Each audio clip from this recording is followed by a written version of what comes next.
श्री सद्गुरु महाराज की जय। प्रातः स्मरणीय अनंत श्री विभूषित परमाराध्य संत सद्गुरु महर्षि में परमहंस जी महाराज का प्रवचन। जीव किसको कहते हैं?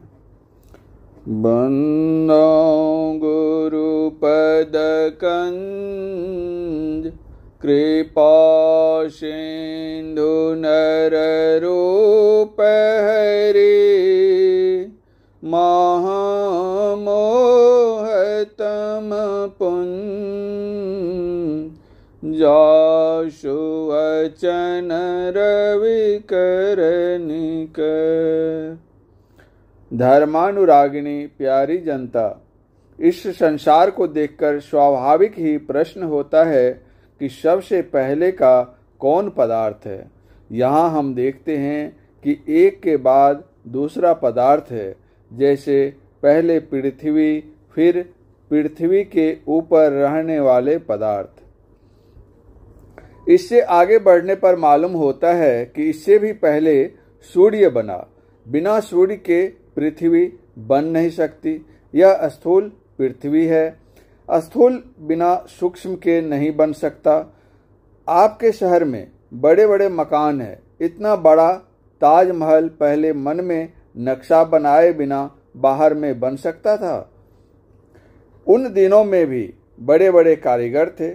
महल बनवाने वाले के कहने के अनुकूल मन में नक्शा बनाया होगा, व कागज पर नक्शा बनाया होगा, अथवा छोटा सा मिट्टी का व पत्थर का बनाया होगा। मन में बने बिना बाहर में नहीं बन सकता। बिना कारण के कार्य नहीं होता। कारण होना चाहिए, अर्थात बीज होना चाहिए, फिर सूक्ष्म होना चाहिए और तब स्थूल। यह सूर्य और सूर्य के ऊपर जो कुछ भी दूरबीन से देखे जाएं सभी स्थूल हैं। इसलिए स्थूल, सूक्ष्म और कारण मानना पड़ता है। कारण एक ही नहीं है, इसीलिए कारण की खानी को महाकारण कहते हैं। महाकारण किसको कहते हैं? इसमें 3 गुण हैं, रज, सत और तम। इन तीनों के काम संसार के प्रत्येक पदार्थ में होते हैं। इससे पता चलता है कि ये बिल्कुल के बिल्कुल एक ऐसे मसाले से बने हैं कि जिसमें तीनों गुण मिले हैं। मूल में ऐसा एक मसाला मानना पड़ता है जिसको त्रैगुणात्मिका साम्यावस्था धारिणी मूल प्रकृति कहते हैं। रज, सत, तम, ये तीनों गुण उसमें सम रूप से रहते हैं। एक विनाश करता है, दूसरा उत्पन्न करता है और तीसरा बीच में रहता है जो थामे रहता है, अर्थात पोषण करता है। तीनों में बराबर बराबर शक्ति है, इसलिए अपने अपने काम करते हैं। तीनों की शक्ति बराबर होने से सम अवस्था होती है, इसीलिए उसको साम्यावस्था कहा। वही सब बीजों का भंडार है, उसी से सब कुछ बनता है। सब कारणों का वह भंडार है। उसको प्रकृति कहो या महाकारण। अनेक पिंड और अनेक ब्रह्मांड प्रकृति के जिस अंश से बनते हैं वह कारण रूप है। कुम्हार पृथ्वी से थोड़ी थोड़ी मिट्टी लेकर बर्तन बनाते हैं। कब से बर्तन बनते हैं पता नहीं। बर्तन बनते जाते हैं, फिर भी पृथ्वी है ही। महाकारण से पिंड ब्रह्मांड बनने के लिए जो अंश लिया जाता है वह कारण होता है और महाकारण रहता ही है। इस तरह बाहर ब्रह्मांड की यह बात है।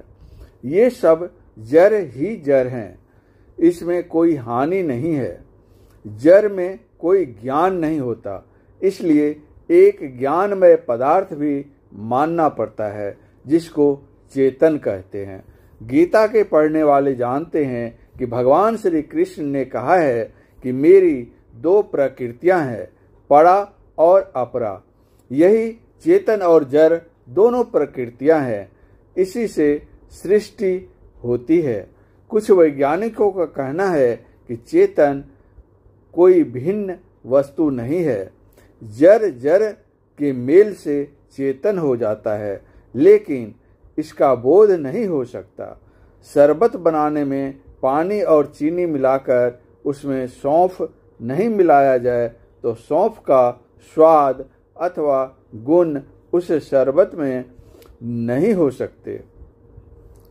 इसी तरह जिस मिक्सचर औषधि में जो दवा नहीं मिलाई जाए, उस दवा का गुण उस मिक्सचर औषधि में नहीं हो सकता। जर जर के मेल से ज्ञानमय पदार्थ हो जाए मानने योग्य नहीं है। चेतन पदार्थ भी है जो जर से भिन्न है। कठोपनिषद में आया है कि इंद्रियों से परे मन है, मन से ऊपर बुद्धि, बुद्धि से परे महतत्व, महतत्व से ऊपर अव्यक्त है और अव्यक्त से उत्तम पुरुष है। इंद्रियेभ्यः परम मनो मनसः सत्वमुत्तमम् सत्त्वादधि महानात्मा महतो व्यक्तानुत्तमम् अव्यक्तातु परः पुरुषो व्यापको लिंग एव च यज्ञज्ञात्वामुच्यते जंतुर्मृतत्वं च गच्छति। कठोपनिषद अध्याय 2 बल्ली 3। महतत्व अपरा प्रकृति और अव्यक्त परा प्रकृति है। इन दोनों से ऊपर पुरुषोत्तम है। लोगों को कैसे विश्वास हो कि सब कुछ हो जाने के बाद ईश्वर हुआ है? नहीं, सबसे पहले का जो है वह ईश्वर है। वह अवांग मनुष्य गोचर है, ऐसा सामवेद में लिखा है। कठोपनिषद में है कि वह ब्रह्म मन से मनन नहीं किया जा सकता, वह मन बुद्धि से परे है। यन मनसा न मनुते ये ना हुर्मनोत्तमम् तदेव ब्रह्म तत्त्वं विधि नेदं यदि मुपासते। श्री लक्ष्मण जी ने भगवान श्री राम से पूछा कि ब्रह्म क्या है, जीव क्या है, माया क्या है। श्री राम ने कहा, गो गोचर जह लगी मन जाई सो सब माया जानहु भाई। इस माया के पसार में जीव पड़ा हुआ है। जीव किसको कहते हैं? माया इस न आप कहें जान कहिए सो जीव बंध मोक्ष प्रद सर्व पर माया प्रेरक शिव। रात में सो गए, अपना शरीर, अपना घर, अपना मित्र सभी को भूल गए थे। जगने पर पहले अपने को जाना, फिर घर परिवार सबका ज्ञान हुआ। जिसको अपने का ज्ञान नहीं है उसको ईश्वर और माया का क्या ज्ञान होगा? ईश्वर किसको कहते हैं? जो सबको प्रेरण करता है, माया को अपने अधीन रखता है, सबके पड़े जो है वह ईश्वर है। ईश्वर स्वरूप का निरूपण मन बुद्धि से कर सकते हैं, लेकिन मन बुद्धि से पहचान नहीं सकते। ऋषि मुनियों ने कहा है कि अपने से जो जानो वह है ईश्वर। जैसे आंख से जो जानो वह रूप, कान से जो जानो वह शब्द, आंख से जो देखना और कान से सुनना जिसके द्वारा होता है उस आपे को पहचानो। हमारे यहाँ आसानी से कहा जाता है कि राम ईश्वर हैं, शिव ईश्वर हैं, देवी ईश्वरी हैं आदि। लोग कहते हैं कि तब क्या ईश्वर अनेक हैं? अनेक ईश्वर कहते बनता नहीं। तब कहते हैं कि ईश्वर एक ही है, एक ही है और सब उनके अधीन हैं। श्री राम ने तप किया, शिव जी का दर्शन हुआ, शिव जी ने विराट रूप दिखाया। लक्ष्मण अचेत होकर गिर गए, श्री राम घुटने के बल बैठ गए। इस तरह शिव के उपासक शिव को विशेष बताते हैं। गोस्वामी तुलसीदास जी कहते हैं, सबको बराबर जानो, किसी को कम किसी को बेसी कहना ठीक नहीं। गोस्वामी तुलसीदास जी ने श्री राम की जैसी स्तुति की, शिव जी की भी स्तुति उसी तरह की। इन्होंने निर्भेद कर दिया, ईश्वर सब इसमें है उसमें नहीं, ऐसी बात नहीं।